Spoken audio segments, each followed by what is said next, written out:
ते सूरज से आंखें मिलाने की तैयारी कर रहा है भारत। इसका क्या मतलब हो सकता है? जल्दी भारत सूरज के बारे में जानने के लिए एक मिशन की शुरुआत कर रहा है। इस सोलर मिशन का नाम है आदित्य L1। मीडिया रिपोर्ट के अनुसार इस मिशन को सितंबर के पहले हफ्ते में लॉन्च किया जा सकता है। और सबसे बड़ी बात यह है, अगर चंद्रयान 3 सफल होता है तो इस मिशन में काफ़ी सारे बदलाव देखने को मिलेंगे, आत्मविश्वास देखने को मिलेगा, हमारा कॉन्फिडेंस काफ़ी अच्छा होगा। चाँद के बाद अब सूरज की अनसुलझी गुत्थी को सुलझाने के लिए भारतीय अंतरिक्ष अनुसंधान केंद्र इसरो पूरी तैयारी में है और पूरी तैयारी भी कर चुका है। दरअसल इसरो जल्द ही सूरज के बारे में जानने के लिए एक मिशन की शुरुआत कर रहा है, जिसका नाम मैंने अभी बताया था। इस मिशन का नाम है आदित्य L1। इस सोलर मिशन के स्टार्ट होने से ही पूरी दुनिया में हड़कंप मच जाएगा।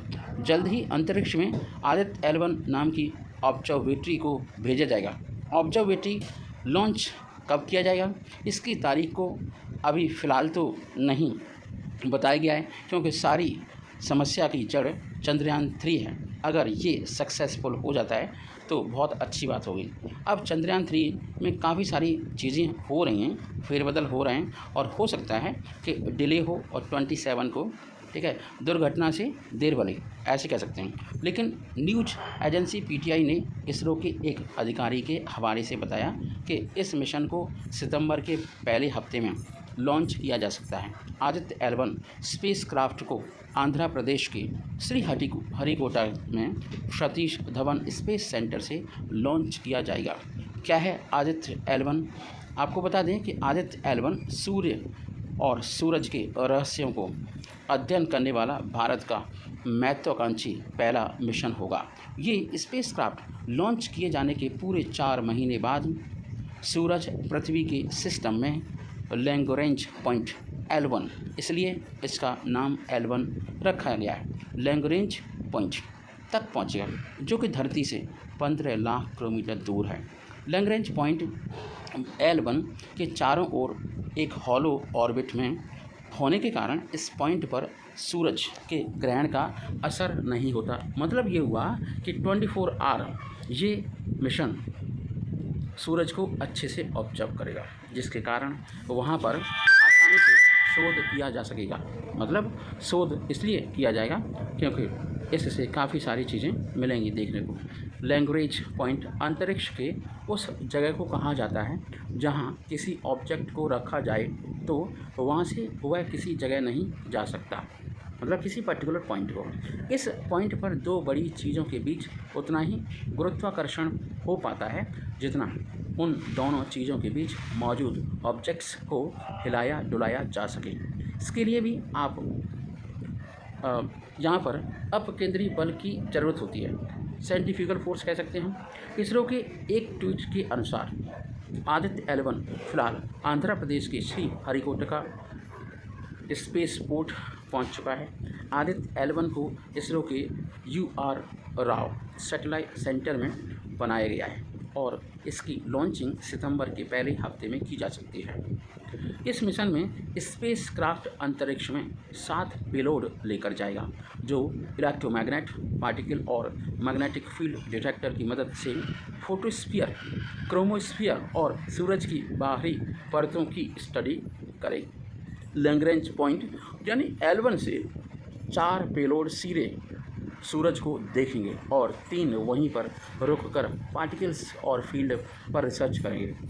आदित्य L1 सोलर कोरोना और उसके हीटिंग मैकेनिज्म को स्टडी करेगा। आदित्य L1 में कुल 7 उपकरण हैं। उन उपकरणों के नाम BELC सूट, SPX पापा, सेलेक्स, हेल 10S और मैग्नेटोमीटर है। इस स्पेसक्राफ्ट को LMB M3 रॉकेट से लॉन्च किया जाएगा और ये अंडाकार कक्षा में बढ़ेगा। इसकी तैनाती 15 लाख किलोमीटर दूर L1 के पास हॉलो ऑर्बिट में की जाएगी। ये वही जगह है जहाँ से हर व्यक्ति सूरज देख सकता है। या उस जगह से हर व्यक्ति को सूरज दिखाई देता है। भारत पहली बार सूरज पर रिसर्च करने जा रहा है, लेकिन अब तक सूर्य पर कुल 22 मिशन भेजे जा चुके हैं। इन मिशनों को पूरा करने वाले देशों में America, Germany, European space agency शामिल हैं। सबसे ज़्यादा मिशन नासा ने भेजे हैं। नासा ने सबसे पहली बार साल 1960 में सूर्य पर मिशन पायोनियर 5 के तहत स्पेसक्राफ्ट भेजा था। इसके बाद 1974 में जर्मनी ने अपना पहला मिशन भेजा, नासा के साथ मिलकर भेजा था। यूरोपियन स्पेस एजेंसी ने नासा के साथ मिलकर ही अपना पहला सूर्य मिशन 1994 में भेजा था। नासा ने अकेले 14 सूर्य पर भेजे हैं मिशन, और इसमें से अगर हम 12 सूर्य के ऑर्बिटर तक का मिशन रहा है, मतलब यानी सूर्य के चारों तरफ चक्कर लगाते हैं, एक मिशन फ्लाई बाई है।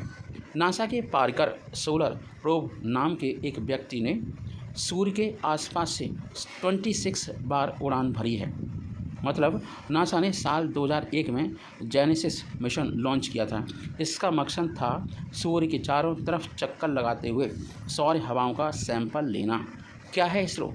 इसरो भारत सरकार के अंतरिक्ष विभाग के तहत एक अंतरिक्ष एजेंसी है और इसका मुख्यालय कर्नाटक राज्य के बेंगलुरु शहर में है।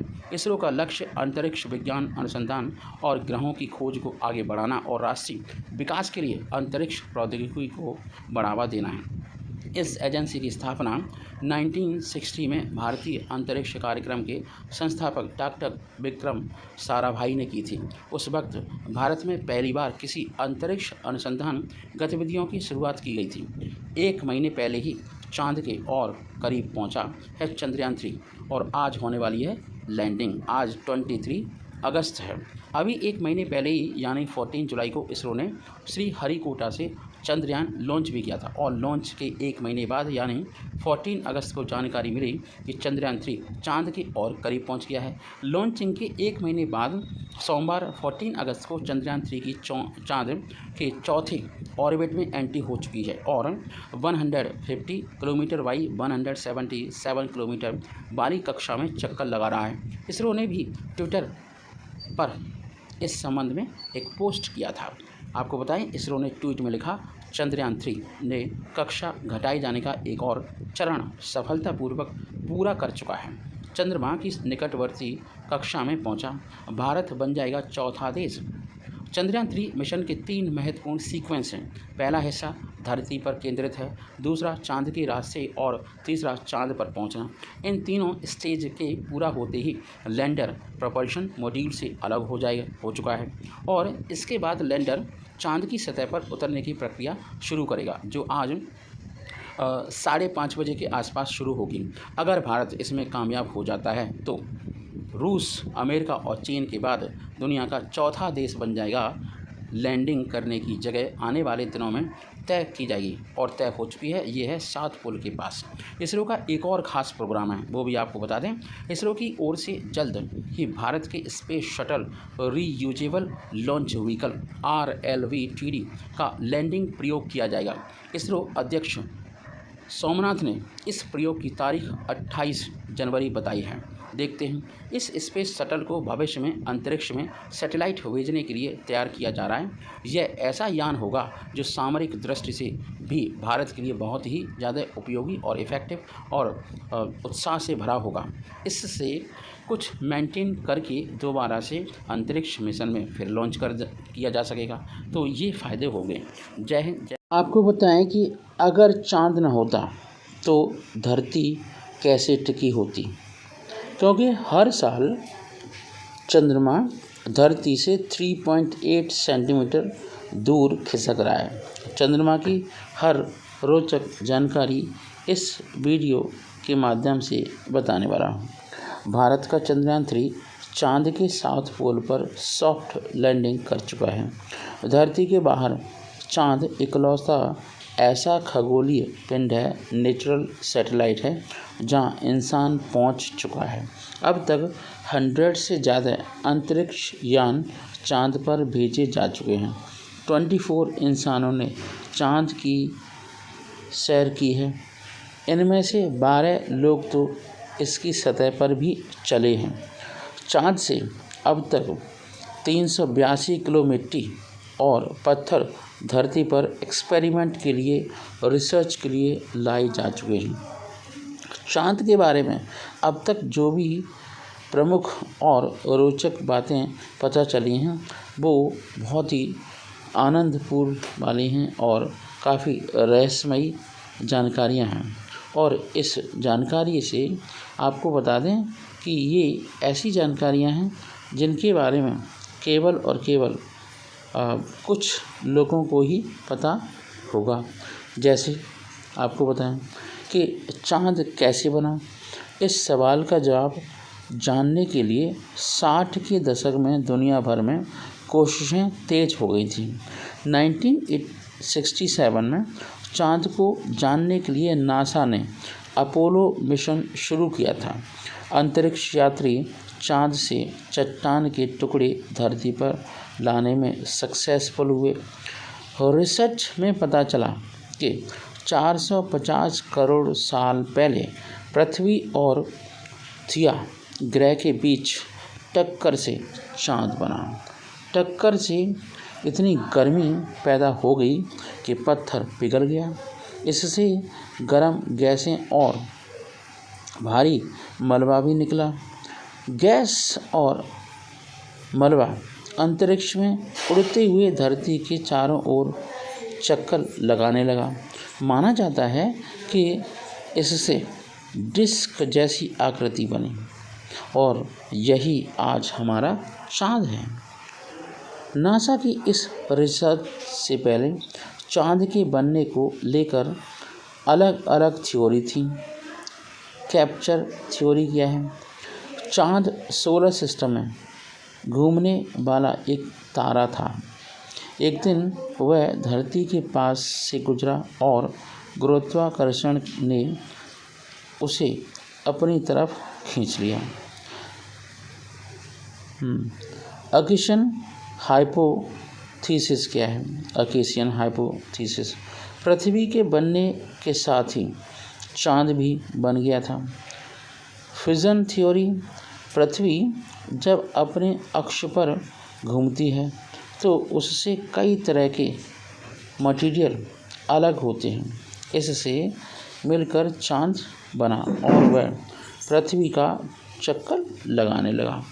ये काफ़ी सारी इम्पोर्टेंट थ्योरीज हैं जिन्हें आज पूरे वर्ल्ड में मान्यता दी गई है। जैसे NASA's new technique help missions like Chandrayaan extended the low shelf life of the lunar rovers. Let's start to know what is happening. India has shelled out well over 1,000 crore in the past 2 decades to enable our moon exploration ambitious or furthermore these probes take months of anxiety riddle careful monitoring to ensure success. Despite this mountain of excruciating effort and resources, Chandrayaan rover only have a planned work life of 14 days. A peak in the total time the orbiter will continue to study the moon and earth. While we will indeed receive a wealth of valuable information that will help decode the mystery of our lunar satellite. A mere fortnight feel almost like the wasteful squandering of the full capabilities of these rovers. There is, of course, a good reason why these vehicles lament such a short shelf life.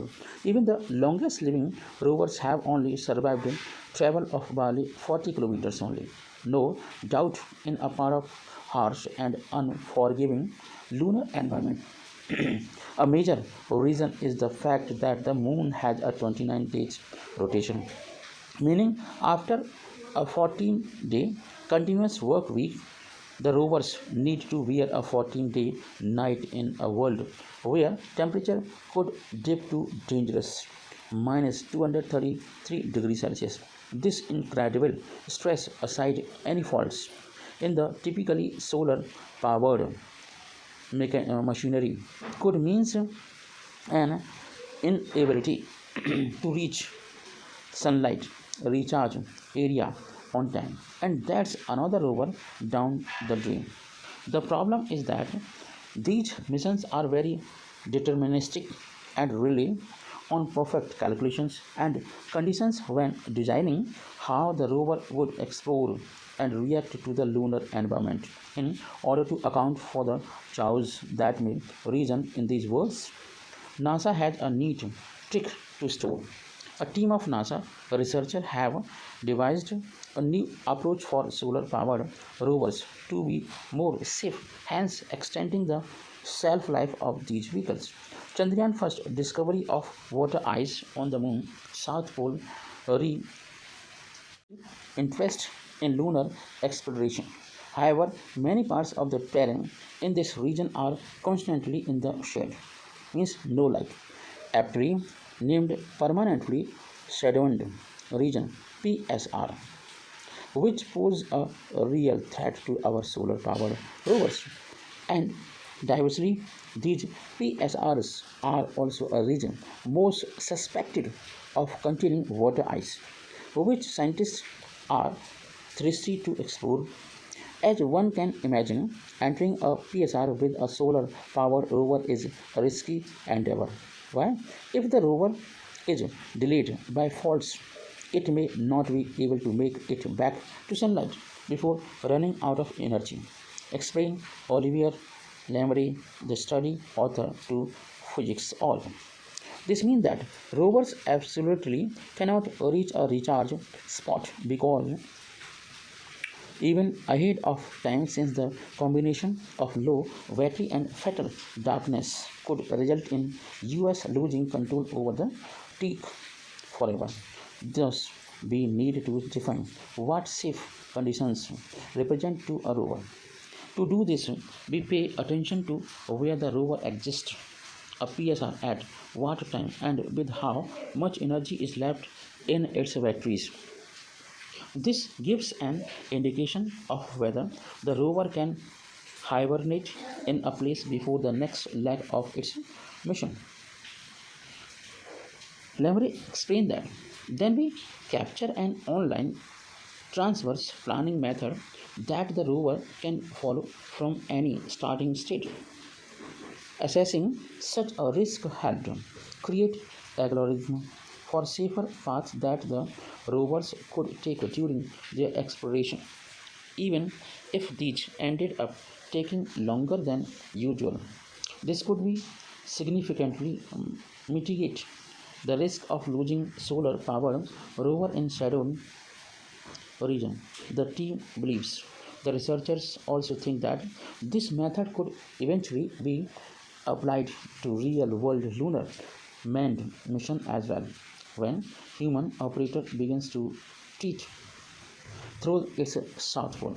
So far, we tested our approach using orbital data of Cabeus crater, but we are hoping to use NASA's custom solar illumination map and apply our technique in many other areas at the lunar south pole that will one day be visited by robotic or crewed mission. Lemry hope the preprint of this paper is very fantastic. अगर चांद पर landing नहीं हो पाती तो फिर क्या थी सबसे बड़ी मुश्किल? इसरो चीफ एस स्वामीनाथन का खुलासा हुआ है। एस स्वामीनाथन का कहना है कि चंद्रयान 3 की सफलता पर इसरो चीफ एस स्वामीनाथन ने अपने वक्तव्य में प्रतिक्रिया दी। उन्होंने इस बात का खुलासा किया कि चांद पर लैंडिंग नहीं बल्कि इस मिशन में सबसे बड़ी मुश्किल कुछ और ही थी। क्या थी मुश्किल?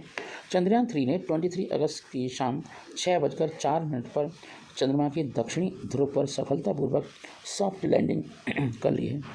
यह उपलब्धि केवल रूस, संयुक्त राज्य अमेरिका और चीन से ही मेल नहीं खाती बल्कि भारत को वैश्विक अंतरिक्ष दौड़ में गौरव का स्थान मिल चुका है। चंद्रयान 3 को चंद्रमा की लगभग 4 लाख किलोमीटर की यात्रा को पूरा करने में 40 दिन लगे हैं। इस अपार सफलता से पूरा देश गौरवान्वित है और अपने आप को प्राउड फील कर रहा है। चंद्रमा 3 की सफलता पर इससे काफ़ी सारी प्रतिक्रिया आ रही और इसरो चीफ एस स्वामीनाथन ने पहली प्रतिक्रिया दी है। उन्होंने इस बात पर खुलासा किया है कि चांद पर लैंडर नहीं बल्कि इस मिशन में सबसे बड़ी मुश्किल कुछ और थी। क्या थी मुश्किल?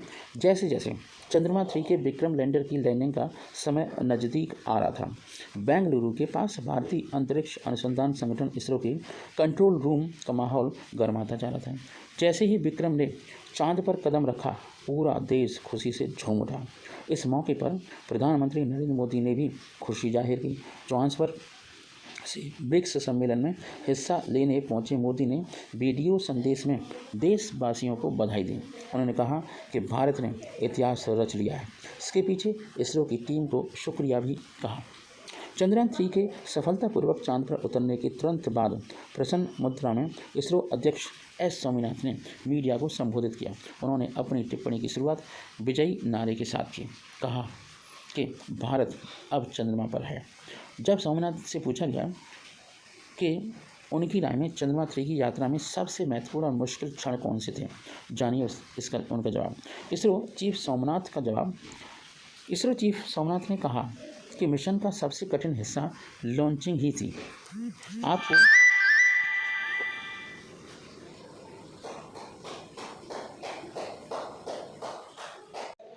आपको ये भूलना नहीं चाहिए कि GSLV Mark 3 वह रॉकेट जिसने चंद्रयान 3 मॉड्यूल लॉन्च किया था, जिसमें विक्रम लैंडर और प्रज्ञान रोवर शामिल हैं, ने स्थापित करने का काम किया था।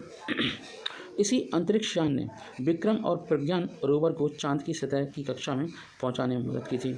जब चंद्रयान 3 को मिली सबसे पहली सफलता, सोमनाथ ने कहा चंद्रयान 3,33,500 किलोमीटर तक गया और ट्रांस लूनर इंजेक्शन, जो चंद्रमा के प्रक्षेप पथ पर एक अंतरिक्ष यान को स्थापित करने के लिए इस्तेमाल की जाने वाली एक प्रणोदक चाल है, चरण तक यह बहुत अच्छी तरह से चला। लॉन्चिंग के 16 मिनट बाद चंद्रयान 3 मॉड्यूल रॉकेट से अलग हो गया था और 6 बार पृथ्वी की परिक्रमा करके 15 जुलाई को पहली कक्षा बढ़ाने से पहले 36,500 किलोमीटर की अधिकतम दूरी तक पहुंचा, जिससे चंद्रमा तक की 41,672 किलोमीटर की दूरी तय की। अब दूसरा और तीसरा महत्वपूर्ण क्षण, उन्होंने बताया कि दूसरी महत्वपूर्ण घटना चंद्रमा पर उतरना और कब्जा करना था। यदि आप इससे चूक जाते तो यान के चंद्रमा की सतह पर उतरने की संभावना खत्म हो जाती, फिर हम यान से पुनः संपर्क स्थापित नहीं कर सकते थे, या यूँ कहें कि मिशन पूरा नहीं हो पाता, असफल हो जाता। तीसरा महत्वपूर्ण क्षण लैंडर और ऑर्बिटर का अलग होना था, जो उचित समय पर हुआ। हमें यहाँ यह भी याद रखना चाहिए कि यह प्रक्रिया अंतरिक्ष में यान के कई दिन बिताने के बाद हुआ। सबसे अच्छी बात ये रही कि इस दौरान यान के सभी उपकरण बिना किसी समस्या और बाधा के निर्बाध काम कर रहे थे। गैरतलब है विक्रम लैंडर, जिसमें प्रज्ञान रोवर है, 17 अगस्त को प्रपल्शन मॉड्यूल से अलग हुआ था। Chandrayaan 3 major benefits for India. As we know that elite lunar landing achievement, Chandrayaan 3 successful soft landing on the moon established India as a part of exclusive club alongside US, Russia and China. This achievement showcases India's prowess in the space exploration and engineering. You know that boosting the national and economic pride. The successful landing of Chandrayaan 3 ignites national pride and boosts economic growth. It showcases India's technological capabilities on a global stage, attracting attention and collaboration from around the world. Entry into the moon economy. The Chandrayaan 3 peoples India into an emerging moon economy. This sector, estimated to be worth billions of dollars, open doors for new businesses, opportunities, technological advancement, and valuable resource exploration on the lunar surface. Catalyst for private space sector. India's private space tech sector already thriving, receiving a substantial boost from Chandrayaan 3, the successful mission fosters investor confidence and encourages increased investment in space technology, driving further innovation and growth. Advancement in the space technology. Chandrayaan 3 showcases India's power so in advanced technologies from emitters to hazard detection system. The mission success contributes to nation's reputation as the hub for the cutting edge space exploration, unleashing scientific discoveries. The missions in situ observation, the experiments on lunar materials deepen our understanding of moon's composition. These discoveries contribute not only to lunar science but also to broader planetary studies. As we know that learning aspects from failure, because Chandrayaan 3 teaches us that failures are not setbacks but stepping stones to success. By capitalizing on lessons learned that from Chandrayaan 2, the mission illustrates the importance of resilience, adaptability, and growth through setbacks. Forward thinking leadership. Chandrayaan 3 X amplifies the significance of proactive leadership. ISRO forward thinking approach focusing on the failure based design underscore the importance of anticipating challenges and overcoming them strategically, embracing continuous improvement. Life isn't a binary, success or failure. Chandrayaan 3 reminds us that life is a continuous continuum of choices, improvements, embarrassing or risk, learning from failures, and striving for constant progress are hallmark of growth oriented mindset. Inspiration for future leaders. The launch of Chandrayaan 3 isn't just a scientific achievement, it's a source of inspiration for aspiring leaders and management students. It teaches us to leverage experience, embrace challenges, and pave the way for brighter future. Thank you so much. Have a nice day. Jai Hind.